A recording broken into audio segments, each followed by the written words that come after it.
We have to fight everywhere we go, man. Oh, I know. Everywhere we go, we have to fight for the rights we already have. Trump doesn't fucking have to do that. He's never had to fight for anything. He's a scumbag. Booby Kennedy has never had to do that. Okay? Vivek the Snake has never had to do that. Biden has never had to do that. The sound coming through? Tulsi Gabbard. None of these people have to fight. Bernie Sanders, another fucking doofus. None of these people have ever had to fight for anything. They all cheat.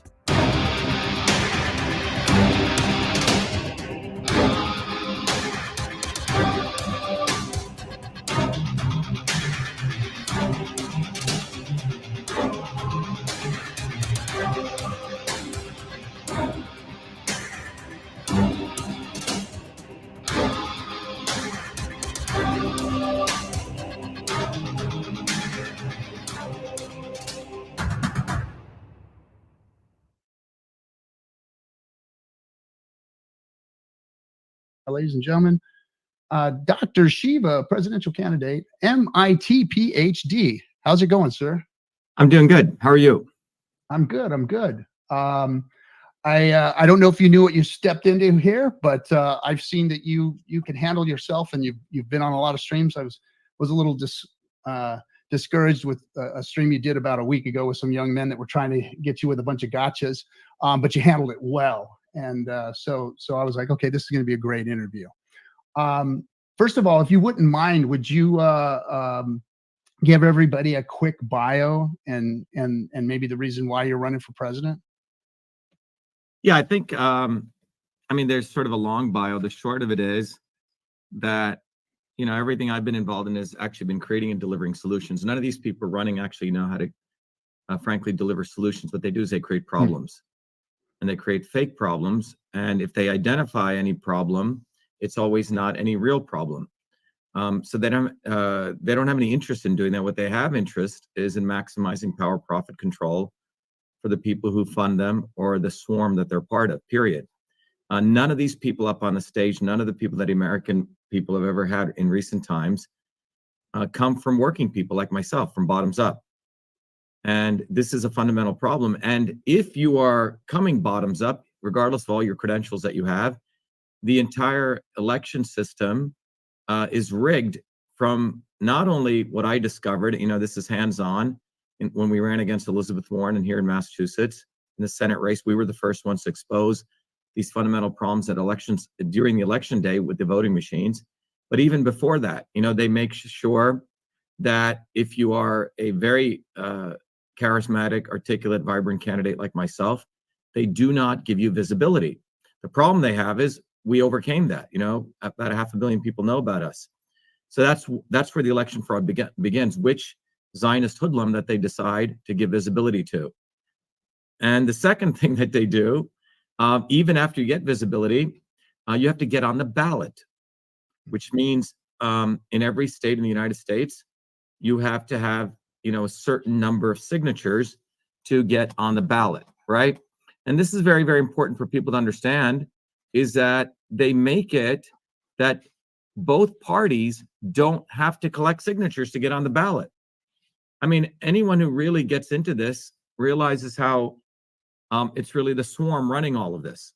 So again, if you are in the Democrat, if you're the Republican selection or the Democrat selection, you don't have to go collect signatures to get on the ballot. So for example, in Utah, you have to collect 1,000 signatures. I don't know where you are, but if you're in Florida or Texas, you have to collect about 140,000 signatures. Okay. I'm in California. So that's you're in California. So 250,000 signatures. Yes. To get your name on the ballot. All right. So Republican and Democrats do not need to do that. If you are truly a real independent like myself, we actually have volunteers. Americans, working people, we have to teach them how to collect signatures. And when they go try to collect signatures, they face store managers and the police who tell them you can't collect signatures in front of a store, even though there have been multiple court rulings says you can. Now, Booby fucking Kennedy doesn't play, he cheats. All these people cheat. He goes and raises $15, $17 million, begging. He's a beggar, even though he's $1 billion trust fund kid, and people give him money. So he goes, hires signature vendors. You see, so he's not doing the spirit of what this was all about. You're supposed to go bottoms up. You have to have support. So everyone, if they realize it, and then if you overcome the visibility and you overcome the ballot access, then they make sure you don't get on a debate stage, even though you're a legitimate bona fide candidate. And then even if you overcome that and you actually win the election, then they have the ability to flip the elections with the voting machines. So you see, this is not for Americans, working people. This is designed for the 0.001%. And everything you see on TV about, you know, fucking Trump or Haley or this bogus dialectic that they have, Trump versus Biden, is all theatrics. It's all theater. And this is what people need to understand. And that's what our movement is doing. So I'm running because, you know, the American people actually deserve working people like me who came bottoms up with their president, who actually knows how to solve problems and cares for them. These people don't give a fuck about the American people. They're anti-American. They're anti-patriotic. Frankly, they're anti-America. They love Israel, though. Yeah. So let me put this in context so you and I can have a good conversation. So I'm of a certain age. I'm 56 years old, so I've been around close to as long as you have. And I was a working stiff. So first of all, I was a Marine. So I spent my time in the Marine Corps, getting out of high school. I grew up in Inglewood, California, which is the hood. Yep.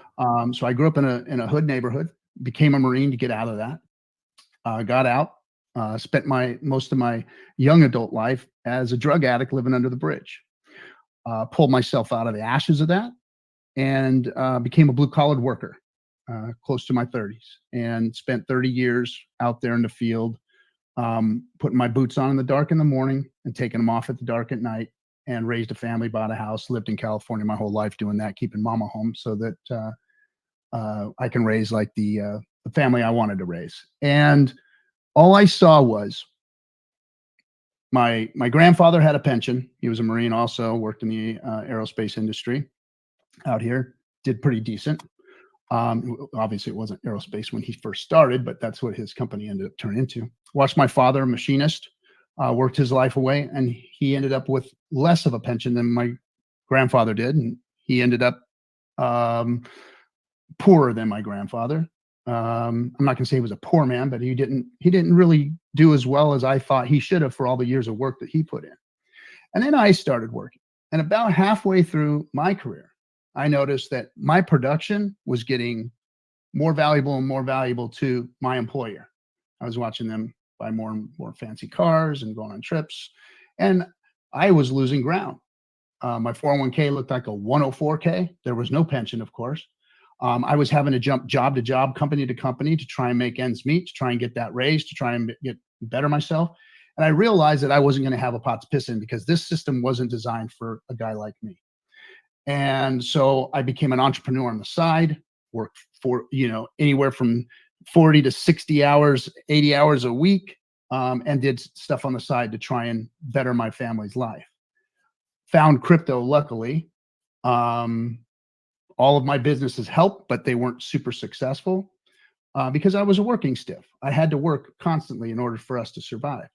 So I look at this whole political structure, and I've never sat on any side of any political fence. I've been the working guy that has been like just discouraged, dismayed, and bewildered by what was going on out there. And I started looking into why that was so. What was it that was causing that? And I found that our political system, like you said, I lost my power in it. Me and my peers lost our power in it. And mostly recently because of one thing. Now, they've been working on this for years and decades, but then Citizens United came out. And when Citizens United came out, we all got screwed. And that meant that money was speech, money was power, and that there was nothing. We were already on a two-party system where they were just shoving this stuff down our throats, and we were eating it and drinking it, willingly. And now with Citizens United, there was no turning back. You were done. We are done as people trying to change our system. What is your take on all that? How do you think that we as people can find somebody like yourself and vote for him and make it happen with Citizens United in the way?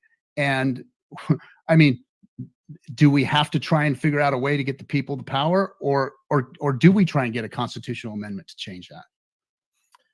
Well, look, first of all, we need to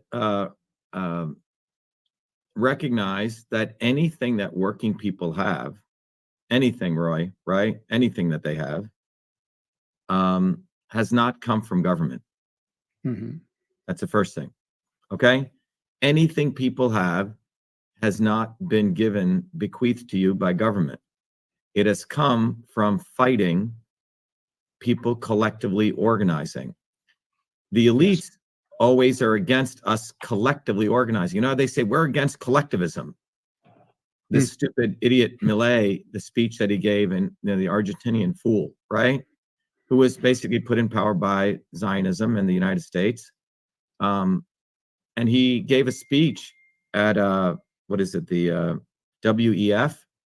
And if you watch his foolish speech with the other fool Elon Musk promotes, he's saying, oh my God, isn't this amazing? This is the future. And Millet is basically talking about, oh, you know, the future, you know, the world has grown from free market capitalism. And, you know, we don't believe in collectivism, da, da, da, da, da. And if you really look at it, the swarm, the 0.0001%, they're the most collectivist. They do not practice free market capitalism. What they practice is a monopoly state capitalism that's for them. So first of all, you realize that everything he's said in that speech is just bullshit. And so they want collectivism for the few, but not collectivism among us. Exactly. Right? So what you realize is if you look back at history, the late 1800s and 1900s globally, during the transition from the agriculture era to the industrial era, people started organizing collectively, decentrally, independent of top-down unions. And those movements scared the shit out of the elites. Yeah, and they gunned those people down, and we don't even look at that today. Those people were literally fighting for regular people's rights and were gunned down, and well, they were hanged in 1886. The fact that they did that is like, today it's shoved off like, oh yeah, the unionism and the bottoms up unions, though, right? Yeah, bottom up unions. Not today's. I understand. Yeah. So in 1886, in the Haymarket incident, which was during the Great Upheaval, 4 American workers were hanged, which was one of the biggest travesties of justice. And in Wisconsin, Milwaukee, 7 workers were shot by the National Guard. These people were just fighting for basic rights: 8-hour workday, elimination of child labor, right? Clean water, clean food, infrastructure, all this stuff.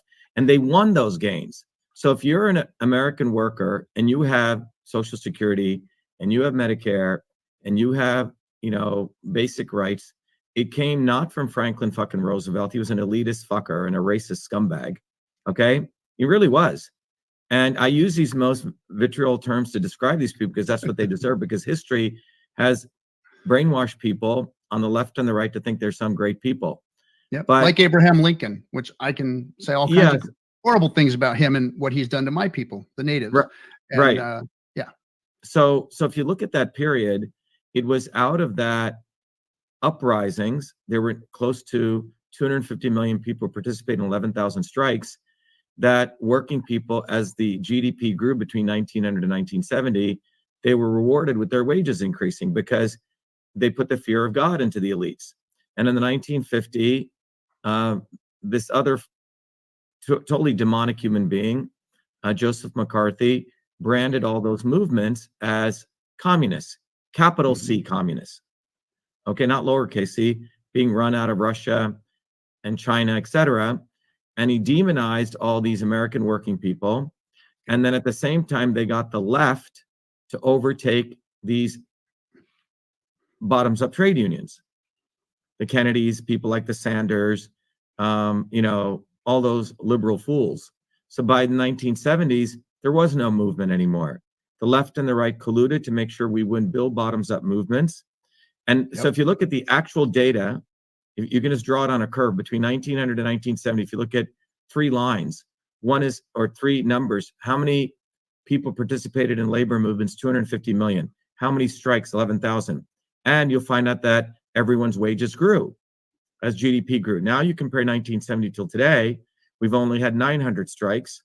You've only had 2 million people on the ground, and wages have gone down for working people. And so this is a direct correlation When you fight, you get what you want. When you don't fight, you get shit. And this is what's happened. So to answer your question, people should, the reason I'm running for office is because I'm the only legitimate candidate who has all the credentials, right? And the ability to actually solve problems, I've actually run real companies, not fake companies like this guy, Vivek the Snake, or Trump acting like he's a billionaire. It's all bullshitters. Mhm. So if you look at that, we need someone like us, separate from even me.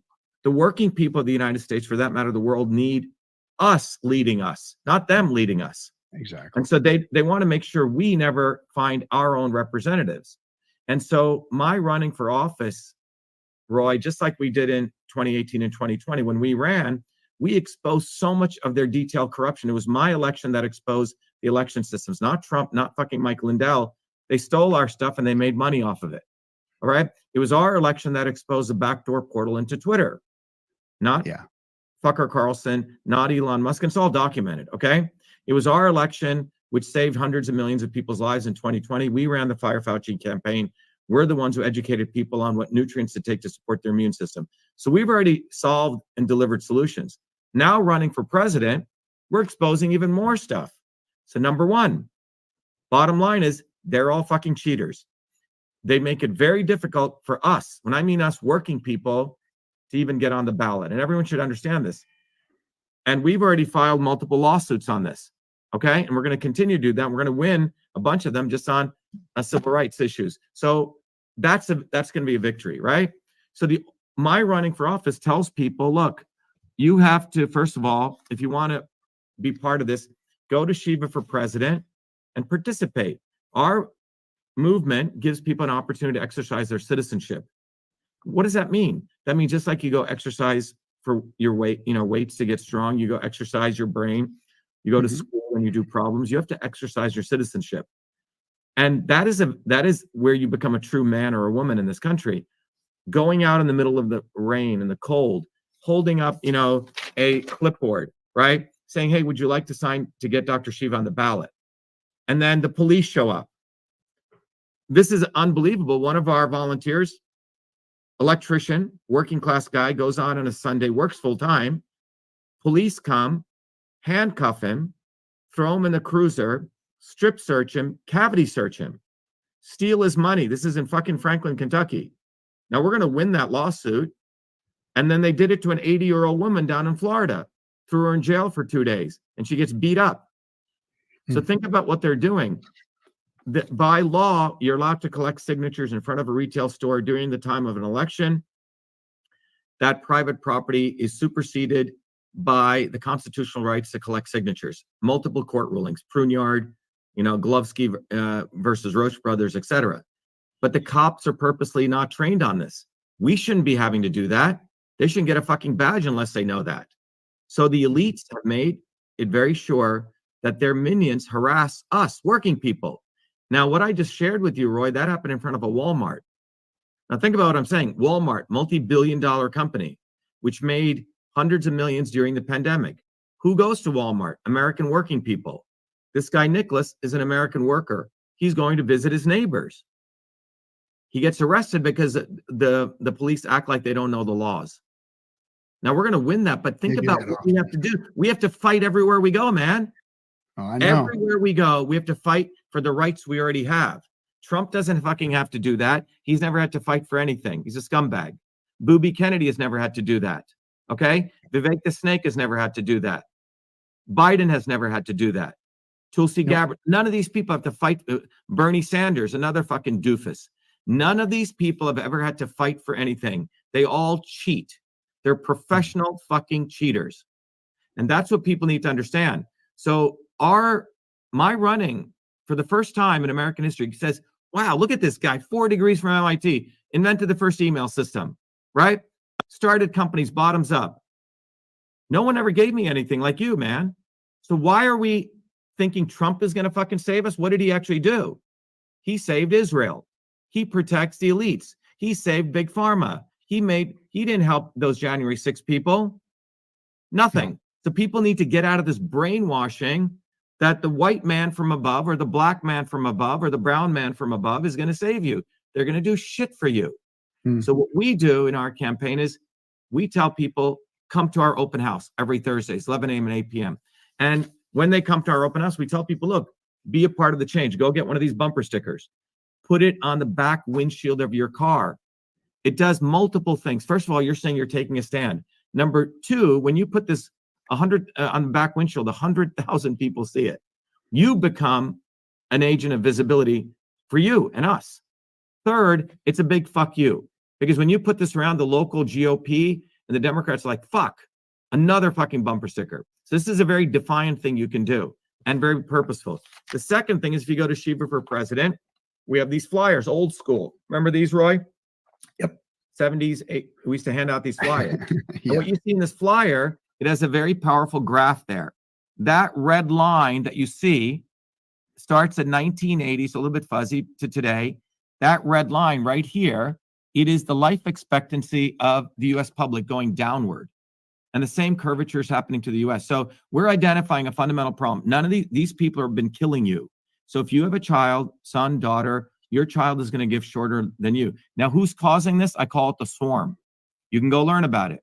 And then the other side of the paper gives you the solution. Our campaign, our movement for truth, freedom, health, where you can understand systems. And we invite you to our open houses every Thursdays. I do 2 of them. It's almost a 20-hour day, 11 a.m. and 8 p.m. We teach people the solution for your health. We teach people the solution for the economy. We teach people the solution for the environment, innovation, education, and governance. You see, we're actually giving people solutions. So my being elected president, we already win by doing this. We're educating an army of people how they fuck with you and how to fight them. We're giving people solutions. Now, my being elected, I've said this before, Roy, what would I do different? You know the White House is corrupt. You know the legislature is corrupt. All of them are corrupt. Well, my winning would be a revolution. But as a part of that revolution, I would do videos like this, Roy, out of the White House. We would continue educating people, but we'd have 8 billion people on. You see what I'm saying? Or more, Yeah. whatever the number is, right? So we have to understand the key is a true leader empowers people and doesn't bullshit them. So my running for president wholeheartedly recognizes the challenges, but is there to show people these contradictions. They're not going to do anything for working people except further enslave you by giving you this illusion that they're going to save you. And they have an entire cabal of people 24/7 spending, trillions of dollars brainwashing you to think they're going to do something for you from above. It ain't going to happen. All right. So I appreciate the information and the basically the commercial on why you're running for president and what you're doing and what your organization's doing, and solutions are great. I talk to normal people all the time. I sit down with good human beings from either side of the aisle, not politically affiliated, whatever. And I sit down with them. We have a good conversation. We agree on about 90% of what the solutions are to fix things. I see that in the humans that are out there wanting this world to be a better place, wanting this country to be a better place. So let's have a discussion about how this is going to happen and what's the reality of it happen. And instead of, look, we've seen a bazillion third-party candidates or independents come in and say, hey, I've got this really bitchin' cool idea. And I've been watching it ever since Ross Perot. I was like, right on. We got somebody that's going to talk some shit to everybody else and slap the two-party system in the face. Let's watch it. And candidate after candidate after candidate after candidate has failed, or just created some kind of a blocker to the election or a spoiler to the election or whatever. We've seen it time and time again. First of all, from what I understand, you're not a U.S. citizen, right? I am a U.S. citizen. Where'd you get that? I mean, I'm sorry, you weren't born in the United States. Yeah, that's irrelevant.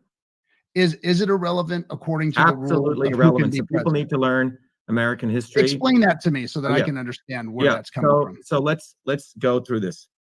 You see, the problem is that people this is a fundamental problem, is that people don't even know what rights they have anymore, Roy. They don't even know they have the First Amendment right. They don't know that they have the right to collect signatures in front of a store. So when a cop comes, they go, okay. And this is what's happened. People become fat, dumb, and flabby in the exercising of their freedoms. Now, if you go back to Article 2, Section 1, Clause 5 of the United States Constitution, which was written in 1787, this piece, okay? The Constitution since then has had multiple amendments, right? 20 plus new amendments. So, and the Constitution, you can have something in the Constitution, but then the courts rule, right? They set precedents. So the Constitution combined with the history of court precedents is what defines a law at a moment in time, okay? So if we go back to Article 2, Section 1, Clause 5 of the United States Constitution, it lays out the 3 qualifications for being president. Natural born citizen, which is never defined, ever, not defined. The second is 35, and I think you have to be here, residency requirements like 15 years, okay? And it also says he can be president, he. So the founders contemplated only a man can be president. So if you were to just forget everything that's happened since 1787, and you just took that, you say, oh, you will think natural born citizen, and you'll think only he. Women cannot be president, right? If you want to take the literal, however, what has happened? Something called the 19th Amendment was passed, which gave women voting rights, and it applied the 14th Amendment called the Equal Protection Clause to say women are equal to men, okay? So therefore, any moron knows, oh, if they were to quote Article 2, Section 1, Clause 5, they say women can't run. No, go read the 19th Amendment, right? All right. Similarly, the 14th Amendment was passed. It literally says that a naturalized citizen cannot be treated any differently than a born citizen, someone born here. Both are citizens. And the reason the 14th Amendment was created to make sure you didn't mistreat a Native American or a Black person against a white person, right? So it's already there. No one has asserted it. Now, even more interesting, it gets even more interesting. In 2011,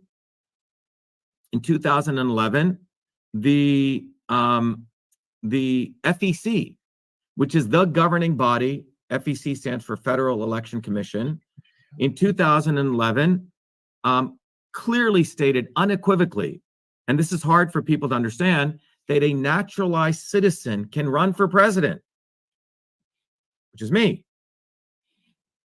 So who is the FEC? They are the governing subject matter expert on the issue. So, and they said that I can collect donations, but they said I cannot get presidential matching funds. Okay, so that's the restriction. But I can run and I can collect donations. 2011. Now, why is this important? Because the courts, by a whole nother body of law called agency deference, have to always defer to the subject matter expert, which is FEC. So I can run. If I wasn't able to run, they wouldn't accept my papers. I filed my FEC reports. They're accepting them. So the FEC acknowledges that I can run to be president. Second issue, can I be president? All right, that's the 14th Amendment. Okay, the 14th Amendment. A Supreme Court look, then, right? Yeah, but what I'm saying is, here's the deal. I've had the #1 constitutional lawyer in the country. You can look him up, Paul Clark, who's written like the review case on this. He goes, it's absolutely unconstitutional. It would violate the 14th Amendment. So isn't it fascinating that I have to do all this research? I have to assert it, right? Just like we have to assert the fact that we can stand in front of a retail store and collect signatures. Pruneyard was passed in 1980 by the Supreme Court. During an election cycle, if you're collecting signatures, the private property in front of a retailer is superseded by the constitutional rights. Now, these are amazing rulings. That was a very powerful ruling. The problem is the elites purposely do not teach us the gains that were made from mass struggle. You see, they don't want us to even know the rights that we have. So first is people struggled to win these things, like the First Amendment, right? But they don't want to even let us assert our rights. So our campaign is very powerful because we go assert our rights. We demand our rights. We fight for the rights. So if you want to support someone who right now is fighting for you, we're already doing it, Roy. So those are the two things. And if you go to our website, shivaforpresident.com, and you go to the FAQ, we give you all the documents. Further to this, Roy, I actually filed a declaratory relief lawsuit in federal court, okay, against Merrick Garland. It's very similar to Brown versus Board of Education, right? The courts ruled a black person could go to a school, public school, right?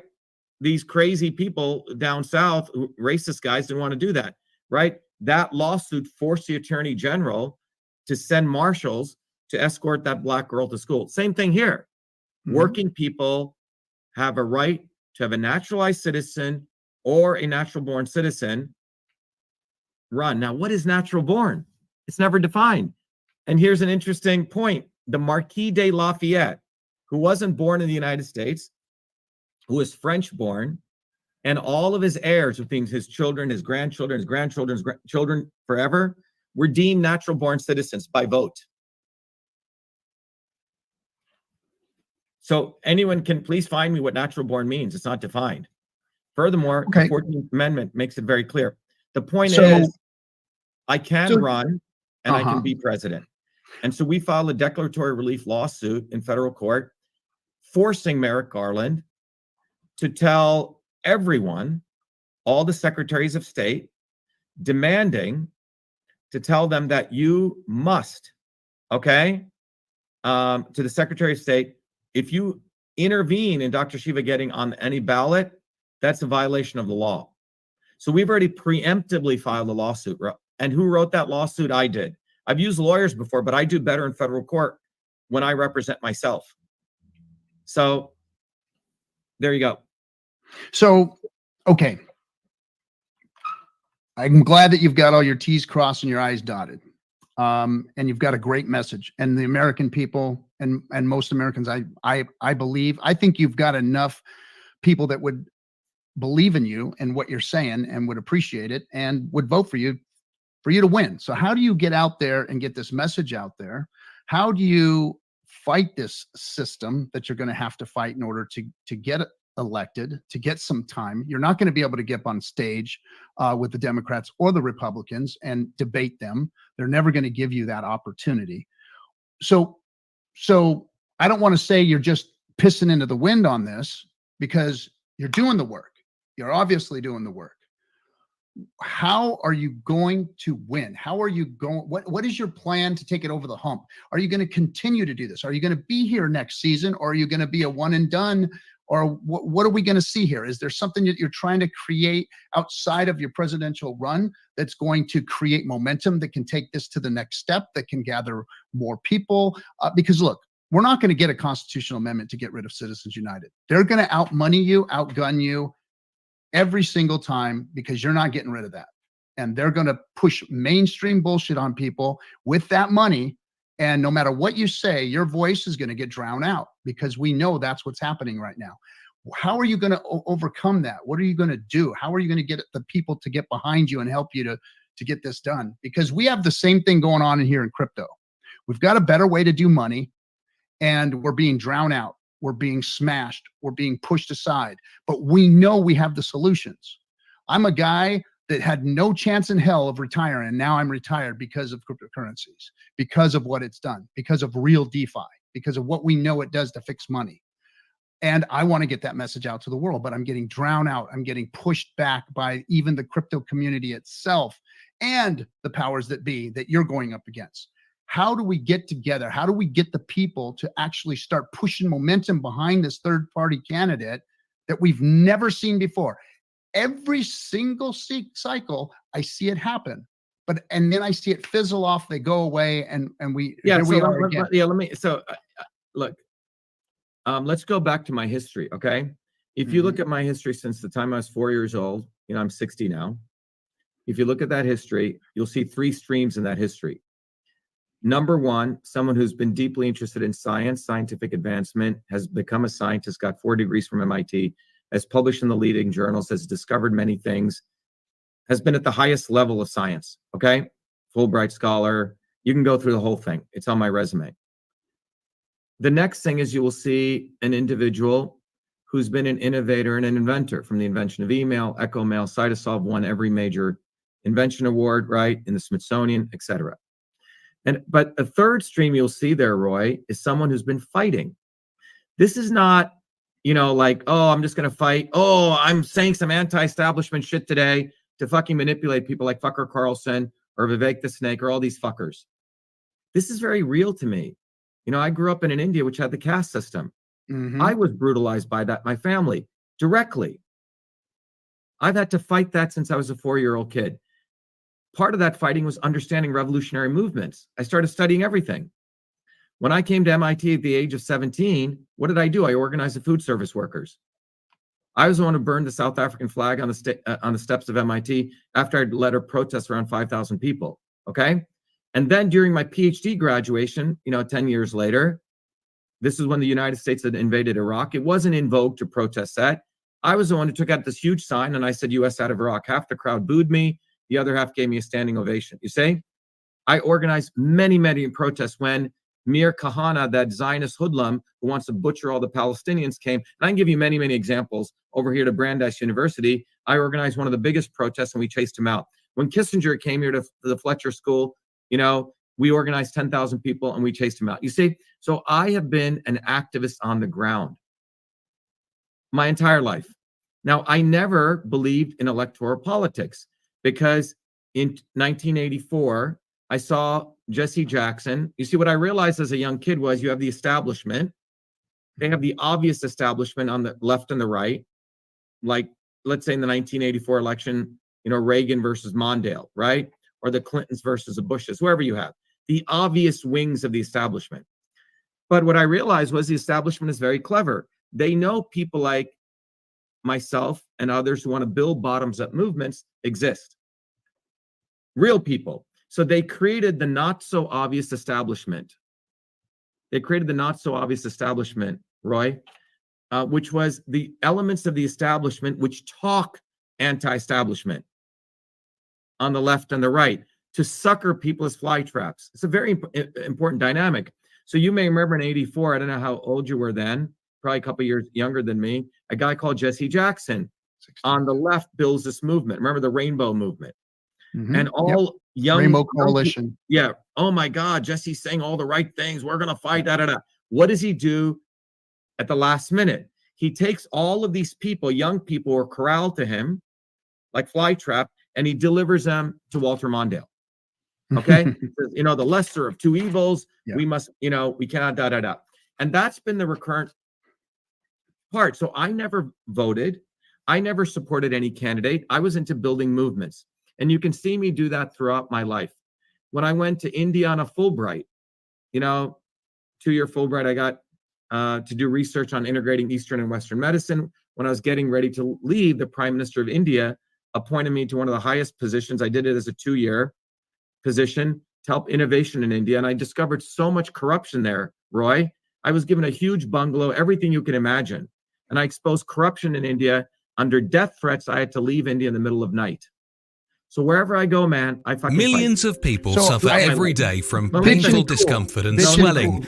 But most pain medications come with harsh side effects, and many alternative supplements have little scientific backing. That's why we at CytoSolve created MV25. MV25 was formulated using the CytoSolve Computational Systems Biology Platform, a technology for precision and personalized health invented by Dr. Shiva during his doctoral research at MIT. This formulation is the result of computing trillions of potential combinations of biomolecular interactions derived from thousands of peer-reviewed scientific papers published across 4 decades by 68 research institutions to discover an optimal synergy of compounds that downregulate biomarkers of discomfort and normal swelling. Hi, I'm Barbara Ann. My hands would cramp up so that I couldn't hold cards or knit or crochet, and they would go like that.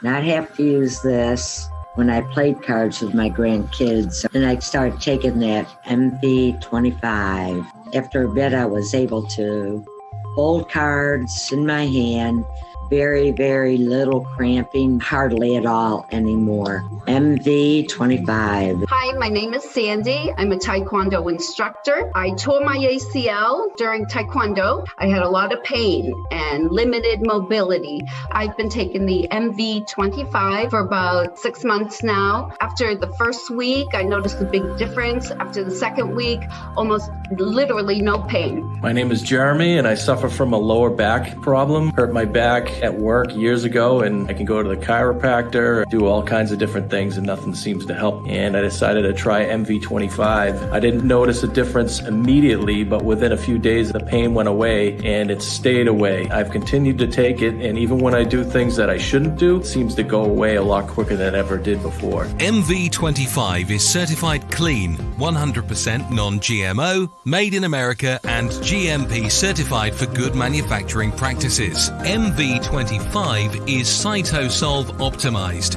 which means that this formula has been engineered to maximize benefits while minimizing toxicity based on current research curated by CytoSolve. As the science advances, so will this formulation. This is our promise. Order online at mv25.life. Consult your doctor before taking any supplement or medication and use as directed. MV25. There, Roy, I was given a huge bungalow, everything you can imagine. And I exposed corruption in India. Under death threats, I had to leave India in the middle of night. So wherever I go, man, I fucking fight. So bitch and cool, Dr. Shiva. Let me finish. So what I'm saying is, but throughout this process, I never believed in the electoral process. Mm-hmm. However, what I realized was that the elites own the stage. Okay, Mm-hmm. They own the stage. There's a very famous revolutionary said, when the master plays music, the peasants dance. Okay, they take advantage of the music. So every 2 to 4 years, they create these things called elections. We all know there's elections, Roy. Okay. Mm-hmm. So my running is a part of building this larger movement for truth, freedom, health. And what's now happened is 500 million people throughout the world know about our movement. We have 500,000, about 300,000 people in the United States, people of all backgrounds, surgeons, hairdressers, and we train them to understand this dynamic. Step one. So that's a victory. So we have to define what is a win. To me, what is a win is someone like Crystal Ellis, who used to work for the Bernie campaign, realizing, holy shit, he's full of shit. Dr.SHIVA is giving me this dynamic, how Bernie is actually created to support the establishment.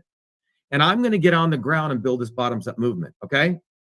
Another example is Chris Bradley, okay, out in Indiana, who was a big Trump supporter and realized the dynamics of Trump. So the people getting over the not-so-obvious establishment is the win. Because the obvious establishment is easy, Roy, but the not-so-obvious establishment, if enough people overcome them, it's over for them. And we saw this during the Vietnam War. When the Vietnam War started, most of the hippies who didn't want to be drafted were thinking that the Republicans were the warmongers. And the war never ended. They thought the Democrats were, the anti-war party. But it was after the 1968 Chicago Convention where they all got their heads beaten in by the Democrats. They said, shit, both parties suck. And if you remember, when they broke from both wings, that's when the war ended in about 16 months. My point is, right now, the establishment has people brainwashed because they create the stage. They have the obvious establishment, then they create, these people that owned by them who talk anti-establishment rhetoric. So that is one of the central things, Roy, that our movement is doing, raising consciousness over that hump. Now, talking about visibility, all right? Go back to 2018. When I ran against Elizabeth Warren, first time I ran for U.S. Senate, they didn't want to give us any visibility, man. So we came up with a great slogan: only the real Indian can defeat the fake Indian, okay? Against Warren, okay? And we had, I'll show you this. We had these bumpers, these banners everywhere, 8 foot by, etc. Now, we got over the visibility hump, right? Remember that they don't want us to get visible. In 2020, and we got on the ballot. You know what they did, Roy? They cheated, and they didn't let me on the debate stage, even though I was polling it. I had high visibility numbers. You see, they just cheat. And by the time we filed the lawsuit, the election's over. In 2020, we raised $2 million in a Republican primary when they only raised 200,000, our Republican opposition. And we got on the ballot during COVID. We collected 25,000 signatures. The opposition can only collect 5. And they went to the Secretary of State and redid the rules. So you see, that shows those are all victories because we have bottoms up movement. See, we measure our victories on our battleground, not on theirs.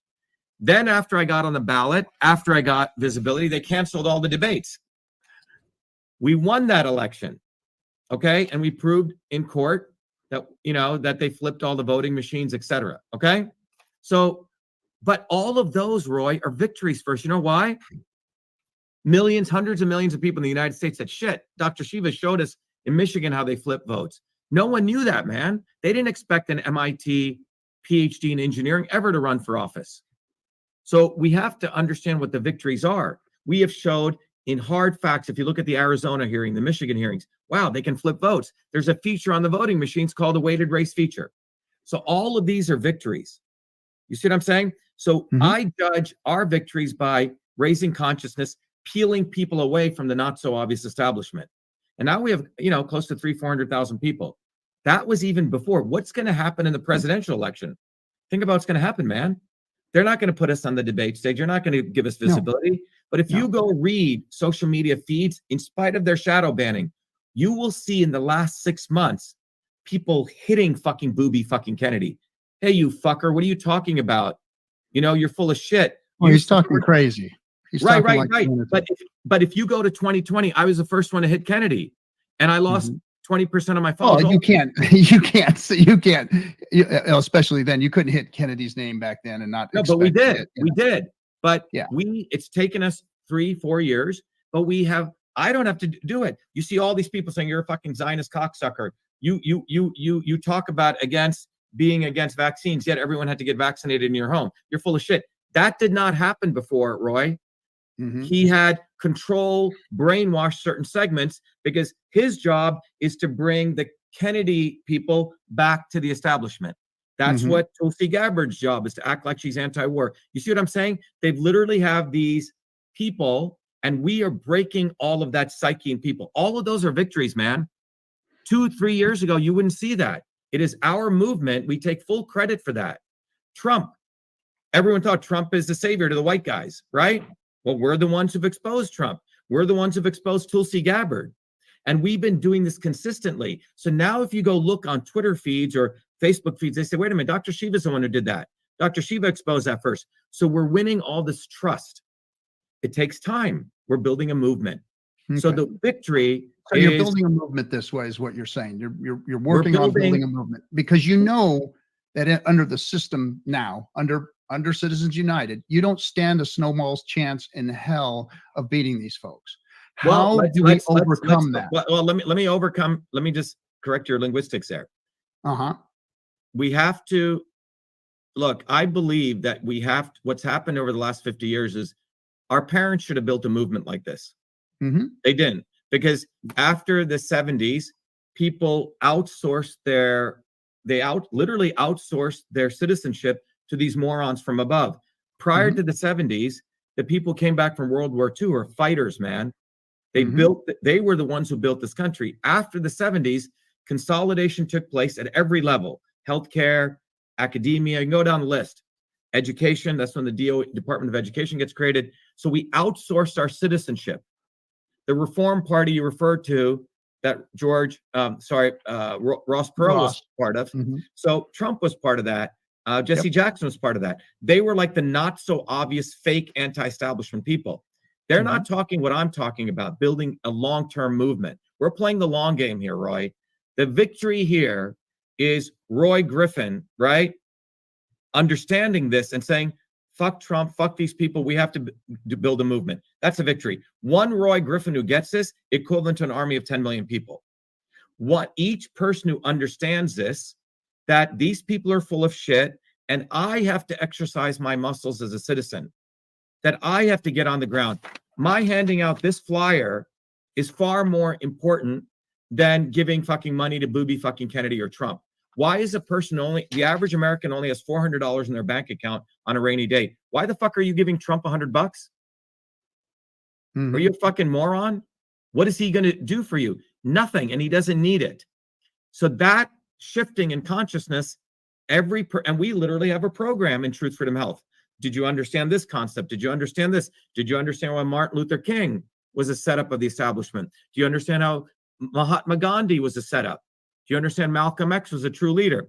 We're training people at very fundamental levels. And when people get this, and it's really fun to watch now, Roy. We don't even have to hit Kennedy anymore. Before, I was a lone voice in 2020. Now I have all these people. He'll say, oh yeah, I'm here flying my Falcons on my birthday. People say, you fucking doofus. Who has fucking Falcons, right? Who goes to Hawaii? Who has money to go to Hawaii? You know what he does? He sends out text messages and says, it's my birthday. Give me $500 and I'll let you leave me an audio message. Okay? So what we are doing is giving dignity to working class people. Dignity. What we're telling people is, if you're a working class person, why the fuck are you giving this guy money? Why? Go see if he'll let you to his home in Malibu. See if Trump will let you into Mar-a-Lago for nothing. And this is the brainwashing. And we don't need to get all 300 million people, Roy.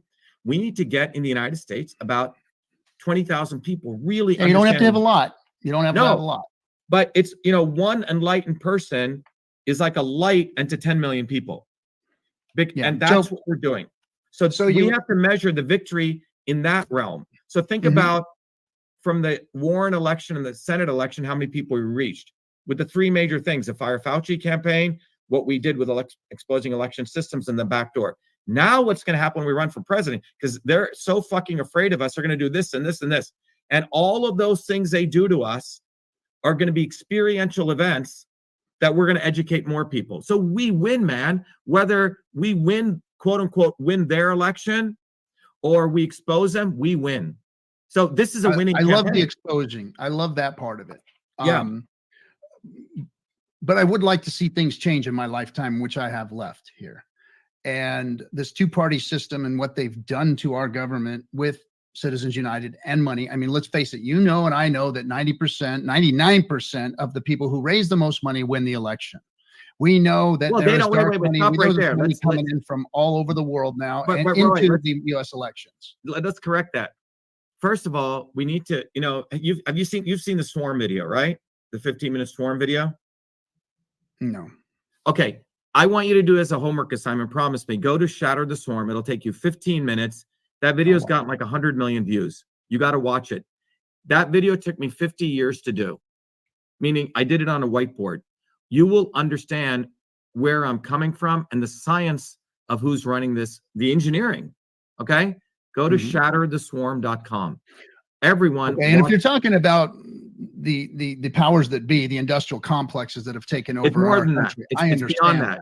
No, it's beyond that. No, please go watch this. It's content that. The reason I say this is, let me just step back. The elites, starting in the 50s, Roy, they developed a science called system science. I used to teach it at MIT.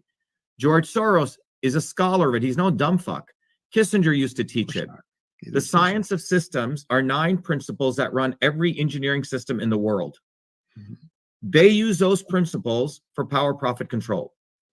Now, I was on the path to becoming a professor at MIT. I've had many, many chances to be co-opted. I never could do it. But that science is the core. And without that understanding, people will always be off. And they'll always be thinking, well, you can't do anything. Yeah, thank you. Someone just put up shattertheswarm.com. Go watch that video. There's a long version for an hour. We condensed it to 15 minutes. People love it. Okay. Now, why do I bring this up? When you go through that video, you will realize that their goal is power, profit, control, right? And they have a systematic way of observing us, putting inputs into the system to make us fat, dumb, and lazy. And it's a very systematic process. And the elites are not the Rothschilds, not the Jews, not just XYZ. It's a whole multiracial, decentralized swarm, like the swarm of birds that moves. Sometimes they're going in different directions, but they ultimately move. They may even have their own differences. They may knock off one of themselves, like Kennedy. Okay. That's one organized crime family or knocking off another. But the thing people need to recognize is among the swarm, they're very tightly knit. So when you say they're going and raising money, that's not what's happening. What's really happening is they're entertaining us. They're saying, these are the 5 people we've chosen to present to you. Isn't it great? You have democracy. They find a brown-skinned fool who literally is a ripoff artist, scammer, Vivek the Snake, because they saw this brown-skinned guy. Okay, that's for the young people and the brown people. Then they go get Trump, who's for the white people.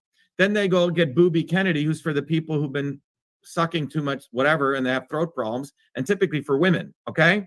And so they have these people that are literally set up like Baskin-Robbins flavor, and their job is to sucker people back in, and they are funded, Roy. Yes. They're funded, top down. That's what They're I'm funded. talking about, is they're funded by this system that we have in place.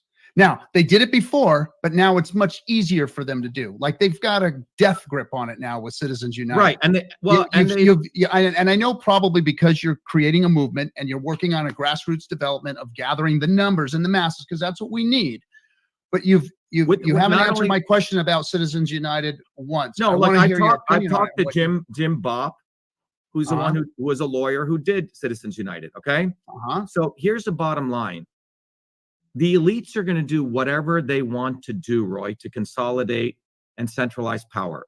And they're going to use fear and whatever. I don't give a fuck what they do. The issue is, what do we do? And the issue we need to do, and this is what we've been doing. You know, we've been watching too many grifters, too many fear thing. The issue is it's hard work. How many people are out there handing out a flyer? We measure that. How many people are collecting signatures? We don't care all the shit you want to talk about, conspiracies. Do you really want to get on the ground and do the work? If you don't, get the fuck out. That's our position in our movement. And we're very clear about that. All right. So our goals, we're building a movement of people who actually want to do the work. Starting to do the work, Roy, begins with one thing. If there can be no revolution without a revolutionary theory. Okay. You can't really build a movement. You can't change the world if you don't understand the physics. The elites understand the physics. So first thing, they created the physics. This is not to push a book, but this is to let people know. It took me 40 years. You know, I used to teach this at MIT. What is a system and what is a revolution? So people need to understand, what is a system? You use that word. Without understanding what a system is, you're never going to be able to change it. A revolution is a phased transition. You're going from one way of being to another. And the only way that has always occurred in history is a change in consciousness of enough people. Okay. So do you think we're at that point with of course. I mean, obviously we're seeing more things happen, like this January 6th thing that happened where people were finally able or willing to go do something about what they thought was injustice. And we've seen, the movement before COVID and with all the crap that was going on, people are starting to, I see, be more in upheaval mode than they have been in the past since, the 60s or whatever. Do you think the time is ripe for it? Is that what's going on now? Well, there's 2 slogans people say, history creates heroes. Does history create heroes? Does heroes create history? And so people, I've studied this from a very theoretical level. How does change occur, right? You need to have 2 events take place, right? The material conditions have to be right. History is moving in a direction, and you have to have the right leadership. They both have to meet. If this is lagging or this is lagging, nothing's going to happen. Things don't just happen. So, you have to make revolutionary change. Just like you have to build, the iPhone didn't just happen. This didn't just happen. As an engineer, I know this. The amount of millions of man hours that went into making this, the material science, the transistor technology, the miniaturization stuff. So if we're going to change the world, you need to understand the physics, the system dynamics. So I educate people on that. I could have easily stayed at MIT and educated the elites how to use that to oppress us. So those people want to learn that, we invite you. If you don't want to learn it, I don't want to talk to you because you're not serious.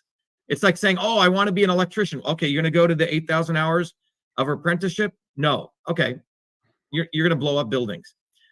So maybe the system dynamics thing is what I'm asking what your solution is. This may be the start of what I think your solution is, the education of the masses. Yes. So so you see this words, it may initially seem like this is just a slogan, right? Mm-hmm. Now, let me explain to you, truth, freedom, health are not just a slogan. They come from fundamental engineering science, which was discovered really in the 50s. And that was, there's 3 processes that run the world, Roy, 3 systems, 3 phenomenon that run everything in the universe. Your heart, your physical body, the universe. And those are 3 forces: movement of information, matter, and okay? Yes. Very powerful. The Indians called this vata. The Indians here call it the konstanske. Yeah. Okay. So movement of information, matter, and energy. The Indians called it, so in engineering system science, when you take an advanced thermodynamics course, they'll call it transport, movement. Well, that's what freedom is, man. Freedom, that principle is movement. Information, matter, and energy. So without movement, you're not going to have anything. All right. Okay, go ahead. What I'm saying is our movement, I studied for 40, 50 years, man. How do you build a movement? There has to be a science. People try to do demonstrations and protests, and they try, but where is the physics? It's like, remember in the old days, if you see those old wacky 1920 movies, people are flying with flapping wings and trying to take off and fly, and they're crashing. Until Bernoulli's principle was really discovered, which was a principle of when you have a certain amount of flow, you get lift. People couldn't build airplanes. People tried all sorts of shit, thousands of years, trial and error. But when we understood Bernoulli's principle, which is a scientific engineering principle, overnight we build airplanes. System science is the equivalent of Bernoulli's principle for building movements against the establishment. So the establishment doesn't want us to learn it. So what I've done, like Prometheus bringing fire, I've made this not only accessible, that's why I want you to watch that 15-minute video. You'll say, holy shit, I fucking get it. But if we don't understand this, there will be no changes, and we'll always be asking, don't take this the wrong way, it's not a personal thing. We'll always be asking these questions. Wow, can you win an election? They're so powerful. I don't give a fuck what they're doing. I understand systems principles. We need freedom. We need truth. Truth is a second part of systems theory. The conversion of things, the conversion of information, matter, and energy. Your body's doing it right now, Roy. You're breathing. You take CO2 and you convert it to, O2 to CO2. Truth is a conversion process. Okay? We are literally taking bunch of ideas. You can throw out all sorts of ideas about why, this pen falls, right? And one of them comes out to be F equals G times M1 times M2 over R squared, right? That's Newton's law of gravitation. And that was a process of trial and error. You get a law. Truth is a conversion process. But truth cannot exist if we don't have freedom to actually throw out all sorts of wacky ideas. And then the aspects of truth and freedom cannot exist, transport and conversion, without a vessel to contain it. In engineering systems theory, we call that structure and storage. If you're making oatmeal in the morning, you need the pot, right? You got to stir the oatmeal. The fire is a conversion. It's quite simple, but this is what I discovered in my Fulbright in 2007. I was able to find a universal set of systems principles that intersected engineering systems principles with, the foundations of traditional yogic systems of medicine, Native American medicine, all these things. They used all these words, man, but I was able to put it together. And so these set of principles you can use for your body, you can use for politics, you can use for anything. So truth, freedom, and health is a fundamental movement that is educating people that if you want to win, you have to fight for all these 3 things at the same time. You better have a strong body, right? You can't be all like a fat slob and walking around with your gun saying, oh, I believe in the First Amendment. Yeah.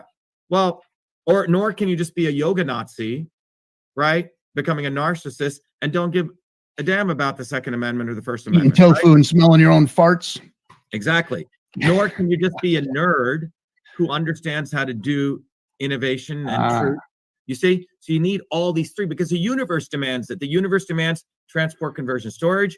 So I'm saying this has been a long journey. This is not something, oh, I'm going to run for president today and blah, blah, blah. No, I've been a student of this.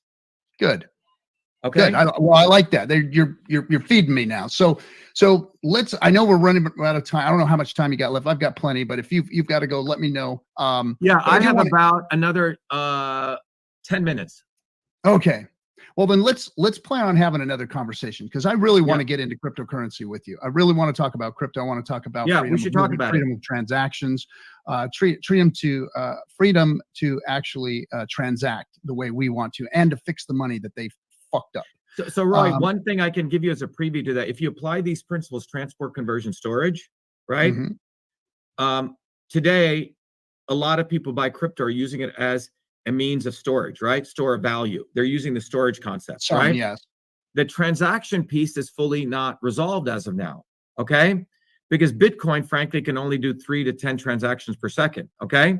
Yep. And maybe Ethereum can do 100.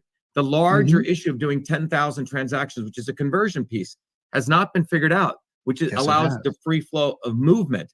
Right now, it's being used. It's been figured out. It has, right? But it hasn't been deployed. Okay.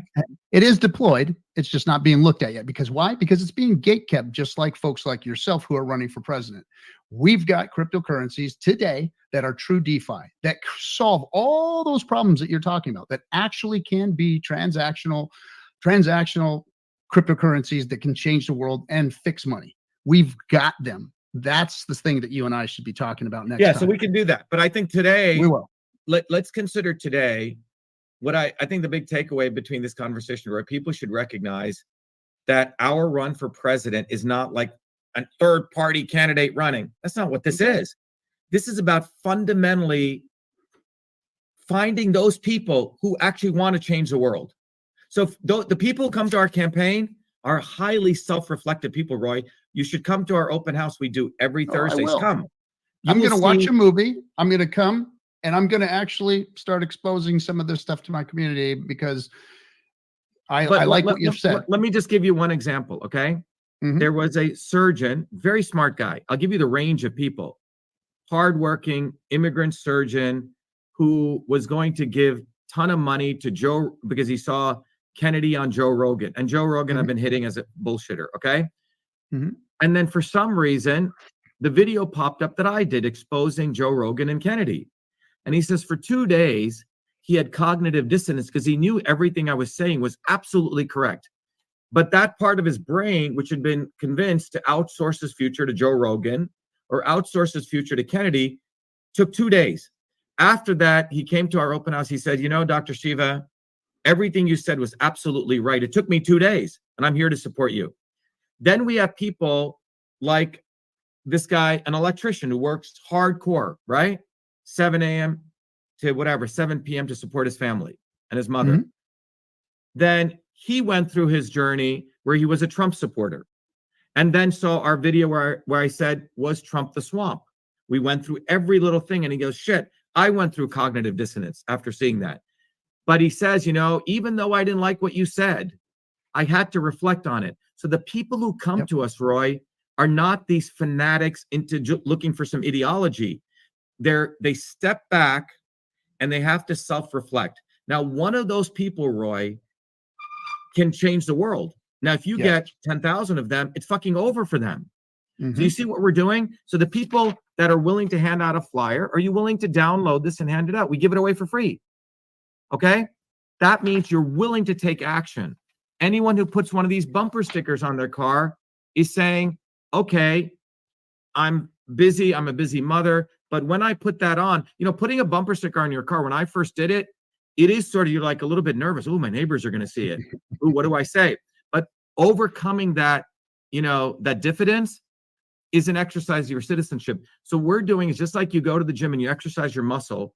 We're giving people activities to do to exercise their citizenship. And every one of those things gives us an indicator of people's consciousness raising. No one has done this. Gurus are like, get enlightened to go to another world and shit. What about in this world right here? Who is giving people a path to becoming a true citizen? That's what we're doing. Right on. Dr. Shiva, I want you to stay in the green room for just a second. But promise me you're going to come back on and we'll talk. We'll talk Yeah, more. And so I want you to go, everyone on your channel, go listen to Shatter the Swarm. Again, we're here to educate. We're going to link that in the description of the video. Yes. and get everybody to watch it. And then we'll probably have some questions for you next time. We'll all watch it. We'll all do some more research. The last thing I have to emphasize, Roy, is we need to get on the ballot in every state. We need armies of people. We're not, notice I haven't asked for money one time. One time in this fucking broadcast, I haven't said, give me money. I'm a Bobby Kennedy. I need fucking money. Not once. What I want is, I want you to go to Shiva for President and volunteer. I want you to have the experience of becoming a true human being. And if you want to do that, great. If you want to give me money, great. But you know what happens? The problem when you give me money, I'll send you a book. I'll send you this. I can't take your money for nothing. It's my ethos. All right. So we don't need a lot of money, man. You need enlightened people. That's what this is about. I agree. So people should go to Shiva for President and volunteer. If you want to donate, great. We'll give you a bunch of more stuff when you donate. But we want volunteers. That's what we want. Right on. All right, Dr. Shiva, I'm gonna pull you down. Throw the stream out. I appreciate you coming. We'll set up another time to meet after I get myself educated to what it is that you guys are doing, and then we'll have more questions. I'm sure the community would love to get involved. And we'll see you on the next one. Just sit in the green room for a second. I'll be right there. All right, I just recorded this on my own. All right, everyone, thank you very much. That was a great meeting with Roy. Be well, Roy. Thank you. All right, we'll see you, and we'll be setting up another stream, and also all of your links will be in the description below. Everybody. Okay. Thank you. All right, everybody. Have a good one. We'll see you on the next one. Friday Night Hangout. We need to build a bottoms-up movement. Go to ShivaForPresident.com and volunteer.